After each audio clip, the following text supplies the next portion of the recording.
This week we got a ton of content focused on Padme Amidala. We get a brand new miniseries of Darth Vader where he takes on a Colossus-sized monster. We also get a brand new arc in Star Wars that revolves around the Scourging of Shu-Torun and more on this week's episode of Star Wars Weekly. My name is Starrapter. Thank you guys so much for joining me. I talk about all the Star Wars continuity on a weekly basis, so if you're new to the channel, you can support the channel and stay up to speed simply by subscribing. So as I mentioned right off the top, we are talking about Padme Amidala. She had a big week this week in Star Wars canon. First off, we have the release of Star Wars Queen Shadow, written by E.K. Johnston, who also wrote the Ahsoka novel. So we have this time period in between The Phantom Menace and Attack of Clones. It's a fertile period of about 10 years where we haven't had a lot of expanded material in that time frame. So we actually have a story about Padme transitioning from Queen of Naboo to a senator of the Galactic Republic, as we see her in Attack of the Clones and the Clone Wars. So we have a lot of trials and tribulations. We have a lot of emphasis on her handmaidens. A lot of things with the politics of what happens with the Republic when they aren't exactly at war. I actually have my spoiler-free review on the channel right now. I do also have a spoiler-filled kind of discussion of what happened in the story on the channel as well, if you don't plan on really reading it.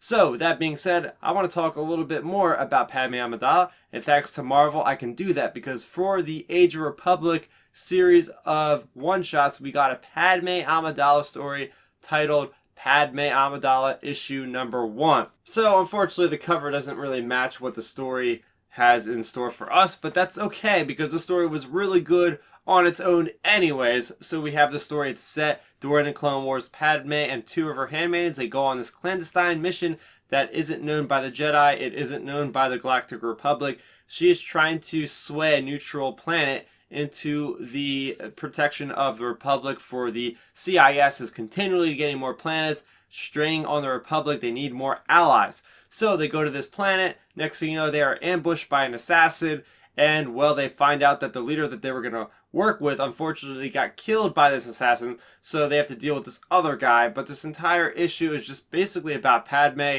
and her mediating skills to try to bring other people into the Republic. So breaking things down into the nitty-gritty things I liked about this issue. First off is seeing that, Anakin and Padme, this is during the Clone Wars, we see them together. They are at the Senate building. We get that kind of reminder that, hey, this is during the Clone Wars. These guys are trying to keep things on the quiet side, but we know that they are in a relationship. At this point, they are married. So it's interesting because we also get a perspective of the handmaidens, the 2 handmaidens, and they have this discussion with one another saying, oh yeah, we are perfectly aware that Anakin and Padme are doing this thing together. And they just say, you know what, she's under a lot of pressure. She could use the distraction with Anakin. And they are there to keep this discrepancy or their discretion about the situation. They're not going to spoil anything to anybody. And going more into the handmaidens, I was very happy to see in this comic issue that the handmaidens were really put on display for their abilities, for what they are actually there for. Because a lot of people probably don't know, but the handmaidens are there not just for morality's sake or, just in terms of, conversing with Padme and all, moral reasons. They are actually there to help protect her and serve as kind of almost her bodyguards. And one of them actually takes a hit by a laser bolt to actually, put that into the process to save Padme. So it's pretty cool actually seeing these characters that we don't really see them have a lot of action sequences actually there to do what they do best, which is to protect Padme. I also really liked seeing Padme in action as well at the end of this issue when she ends up using her aggressive negotiation skills to have a decoy planted, and she goes up behind the assassin and ends up wounding this assassin to the point where now they'll have to figure out what they want to do with this person. And speaking of Padme as well, I liked her whole swaying of this government to make them feel more safe to possibly join a Naboo or the Galactic Republic. I mean, we end this issue where they're not quite sure that they want to join the Republic, but it seems like there's a good chance they will. And as long as Padme can get that through to these people that they are going to be in good hands with the Republic, that's really all that she can ask for. So yeah, it was a great week for Padme Amidala. Definitely a character that doesn't get enough of the spotlight, but it was nice to see that happen this week. Moving over to Star Wars issue number 62. This marks Kieron Gillen's last arc in Star Wars. He says for now he is going to take a step back. This begins the final arc for him, which is called The Scourging of Shu-Torun. This is part 1. We have our rebel allies. They are back on home one. They have reunited with their flagship there. And Leia has this grand idea where they can go to Shu-Torun, which is one of the main manufacturing economy giants in the Empire, and they could somehow cripple this entire system without doing too much collateral damage, if any at all, to really hurt the Empire. So this entire issue is pretty much a setup issue. She is going around trying to round up all the allies for this almost like suicide mission. So she goes back to that old changeling that we had a couple months ago with the Mon Cala arc. So they're going to use this person. They also go back to Jeddah and recruit none other than Benthic Two-Tubes, as well as the rest of the remaining partisans. And that is pretty much this entire issue. They just set up the groundwork for what is going to happen, what is going to go down on Shu-Torun. So things I liked are, first off, seeing the costume changes for the characters. We actually see Han Solo in this original trilogy era actually wearing that brown jacket that he had as a younger self of him, in the Solo movie. We also see Luke Skywalker in pretty much his Bespin fatigue. So we know at this point that we got to be getting close. If he's actually wearing those like Commander Luke Skywalker fatigues, we got to be getting pretty darn close to the Empire Strikes Back. And we also see Chewie with those goggles that he looked like he had again in Solo. So it was cool seeing kind of different costume changes. Very interesting there. I thought it was pretty funny about how they had this one part where they meet the Changeling. The Changeling is reenacting this whole Mutiny on Mon Cala arc that we had, and literally looking like Luke Skywalker, but it has slightly different variations. And it reminded me a lot of that old, the first script for Star Wars. It was called A Star Wars or something like that. And if you look at the comic now, that Luke Skywalker that he was representing looked like something straight out of that very first draft of Star Wars. So that was pretty cool there. As far as that whole scene, I did like seeing Luke Skywalker, the real one, spring to action with his lightsaber. The stormtroopers are like, oh, that's just a prop. And he's like, nah, not really. And he just starts slicing up everybody's blasters to the point where they're just like, okay. So we're definitely seeing the evolution of Luke's skills, and we're going to see where that bridges into The Empire Strikes Back from where he had basically no skill in A New Hope. So great job progressing from that point. And again, I love Benthic Two-Tubes. He's one of my favorite side characters in Star Wars. I love what they do with the partisans, what they did with Saw Gerrera. So I like this whole idea that Benthic is actually getting convinced by Leia that, hey, look, I should probably leave Jeddah at this point because, well, I can stop a shipment or two of Kyber crystals from the Empire. I can make a bigger difference and really take it to the Empire if I join Leia and her crew. So overall, there's not a whole lot that happened again in this issue. It was more of a setup issue to get all the moving parts going forward. I think this is going to be an epic conclusion to what happens with Kieron Gillen's run, and I cannot wait to see how this all ends. And last but not least, we have Vader Dark Visions. This is part 1 of a 5-part miniseries. These seem to be all kind of one-shot stories revolving around the legend of Darth Vader. So in this specific issue, we have a narration of a boy on this planet, and he's saying about how he met this powerful Black Knight. And we find all about this from the perspective of this kid. So what happens is this kid obviously hasn't been to space before, but he witnesses this very large battle, this very large explosion, chain of explosions happening. It turns out that there is a battle between the Empire and the Rebellion. So right there we know kind of where this falls in the Star Wars era. So we do see that Darth Vader plummets to the ground in his TIE Advance, and he basically lands on this gigantic beast. And, well, the beast starts trying to kill Vader, obviously, and, well, by the end of this, we actually see Vader come out on top. He kills this beast that is basically like the size of Godzilla, if you want to compare it that way. Pretty crazy, right? So, at the end of this, he actually has a chance of killing this boy. He force pushes him out of the way, and the boy's just like, wow, you saved me. And he's like, no, you can thank the Force for that, basically. And Vader leaves the planet through the tractor being in a Star Destroyer, was really cool, by the way. Vader always ends up to see him on top of a TIE Advance when it floats up, and he always looks just so cinematic, so badass when he does that. But anyway, this whole issue was just like a legend-told story, because then this kid goes back to his group of friends and tells them about, oh, there's this Black Knight, and he even goes as far as igniting this piece of wood or something to look like a flame sword, like a lightsaber.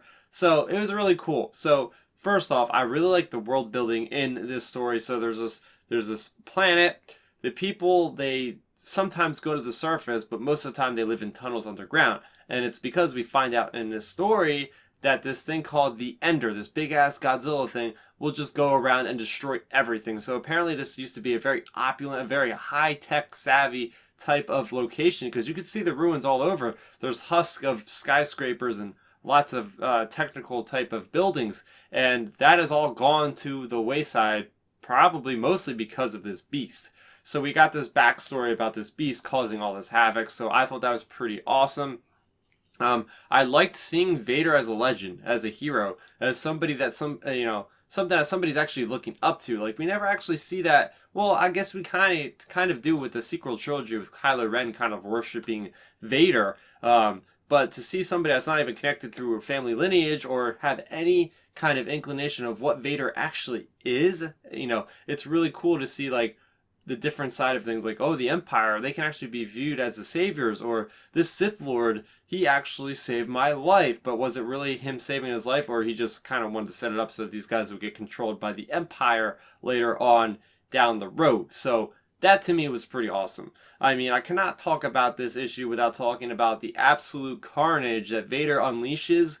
This probably is Vader in his prime. I mean, how can you really combat against that, or say otherwise? Because he is taking on this creature that is enormous, like the size of skyscrapers. He's using the Force to expose this thing's throat and just slice it up and slashing at its eyeballs. Like, it's Vader at his top form. And it just goes even crazier than that when he gets on this black horse with red eyes and just straight up charges this thing like it's in Star Wars and Lord of the Rings or Game of Thrones. It's absolutely awesome, and it was such a kick for me to see that.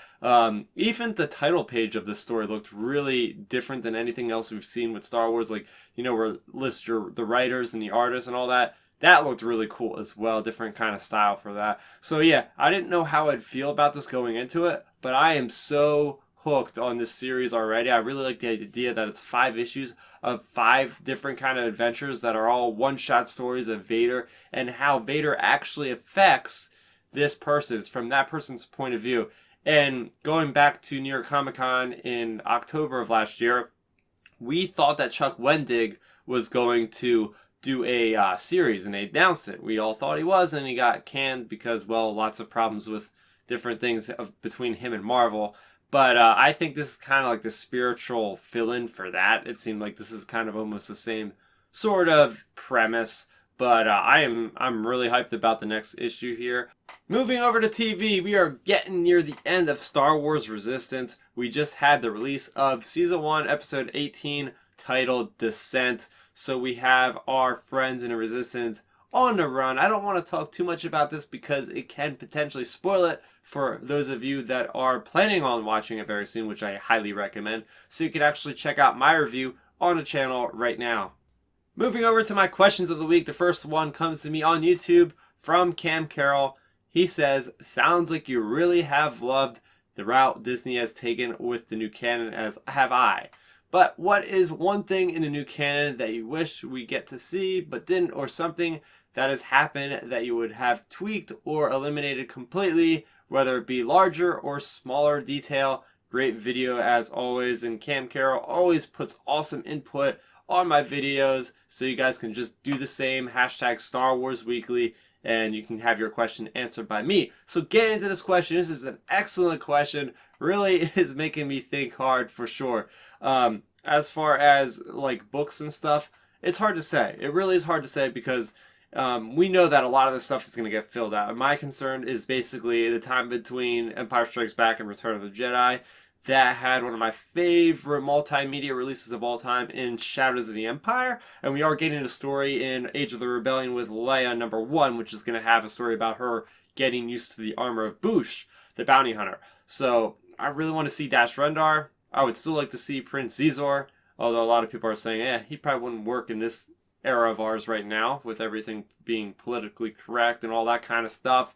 But anyways, I don't want to stray too far from the point. I do want to say about the Plagueis era, like right before the Phantom Menace, I would love to see like that become canonized somehow. If they are cherry picking things, maybe Plagueis is connected to Episode 9. Maybe that's why they're not touching it. As far as going way back, Knights of the Republic, obviously Bane is canon. We don't know if Revan is yet, although Revan was in a Clone Wars script. I actually watched one of the behind the scenes, and he had an animatic done, basically like a very pre-viz version of animation done. So I mean, obviously they were thinking of using him, but they just decided not to pull the trigger at the last moment, it seems. So yeah, it's really hard for me to say what I don't like or what I would eliminate completely, because I think in general that the people over at the story group, all the creatives that have been involved with Star Wars, have been doing a pretty darn good job of really not contradicting each other, first off, because that would be huge. That's what this point of this story group and all that is to maintain continuity, maintain a nice adherent program to where they're not going to have anybody confused about why is this happening over here, but it didn't happen over here, so how is this making sense? So they've been doing pretty good on that respect. It is just something hard for me to answer right now, because like I said, it's like they're going to fill in these gaps and these times that I want to have, and I feel selfish as saying like I want to have this as a fan, because I know if I'm patient enough, they have till the end of time, right? Disney is never going to just say I'm done with Star Wars. That'd be ridiculous. Like, they have Star Wars, they are going to use it to its full extent. It's not going anywhere. It's sad to say, but I will reach the age of whatever, and I will sadly not see every single Star Wars film, because there's going to be plenty after I die. Hopefully that's the case. So yeah, I would just say right now, Ewoks that are what are they called? Service Ewoks. That would be a little. They could take that out of the canon. If you guys read Aftermath, I think it was either Life Dead or Empire's End. They actually use Ewoks as like people's service dogs, basically, that have PTSD, stuff like that. And like, okay, can you think of Ewoks as something that's a little bit higher up in status than just being like a dog to somebody? I don't know. I feel like they could get a little bit more dignity than just being like walked over like that. So if you want a direct answer, there's your answer. But again, thank you so much for the question. Very fun to answer that one. We are not done with questions yet. We're going to move over to Twitter. This one comes to me from a loyal watcher and commenter. This is James M., the Crazy Gamer Historian 1999. His username is at Robin McCormick on Twitter. And he asked me, Starrapter, Star Wars Weekly, Dr. Aphra, or Mara Jade, who'd prevail in a fight? So this question, again, very hard. You can go by the technicalities of the actual question in mind, the actual wording in mind. Flat out, Mara Jade would win, right? If you had these two characters standing right in front of one another, right, you're going to have the person, obviously, Mara Jade's going to win because she's got force abilities and she's got a lightsaber. Pretty easy to figure that one out, right? Where, if you put it a little bit more obscure, right? If you say, who, not necessarily in a fight, but who is better, who is more cunning, who is more calculating, it's got to be Dr. Aphra. Without giving too much away, Dr. Aphra somehow managed to escape the wrath of Darth Vader, not once, but twice, due to her cunning, due to her quick thinking on her feet, her street smarts. She is a character that will connive you and get away with it with ease before you even know what is actually happening. So I could see a situation where Dr. Aphra could pull a fast one on Mara Jade and somehow get out of dodge pretty quickly from her. Yeah, I mean, Dr. Aphra in a fight, she's got a good shot with a blaster, but that's pretty much about it. I mean, we haven't seen her really do otherwise, but yeah, again, it's all with her brains, so you know, if you have them in some other situation, I could see Dr. Aphra coming out on top maybe 50% of the time or something. But yeah, another great question there. And just a reminder to you guys, if you want to get your questions answered on my weekly show, you can go ahead. It's very simple. Again, you could use YouTube by just simply commenting in this video down below. Use hashtag Star Wars Weekly, or you can go on Twitter if you prefer to use that, and just at me at Starrapter with hashtag Star Wars Weekly. Any Star Wars question is up for grabs. So next week, you guys can look forward. We have 2 new comics coming out. We have Han Solo, Imperial Cadet, finishing up with issue number 5. We also have the long-awaited Star Wars Age of Republic General Grievous issue number 1. So what'd you think about all this week's releases? How are you feeling about Padme being in the spotlight once again? What do you think of Darth Vader's new miniseries? Let's talk about it all in the comment section below. So that is going to do it for me, Starrapter. If you guys haven't already, hit that subscribe button if you like this video. That way you'll stay up to speed on all of my future content. I do this on a weekly basis. Plus I talk about other Star Wars content such as fantasy flight games, Star Wars miniatures, as well as other general things like movie reviews. We got Captain Marvel coming out. Really good stuff to look forward to. My name is Starrapter. Thank you so much for watching, and may the Force be with you always. Thanks for checking out the video. Please hit that thumbs up symbol. It helps me know that I'm making content that you guys enjoy. And if you enjoyed this video, I also include 2 videos down below you guys should check out. And please consider subscribing to this channel. It helps support me, and it notifies you guys of when I get new videos up on the channel. You can also contact me on Twitter, Facebook, and Instagram at Starrapter.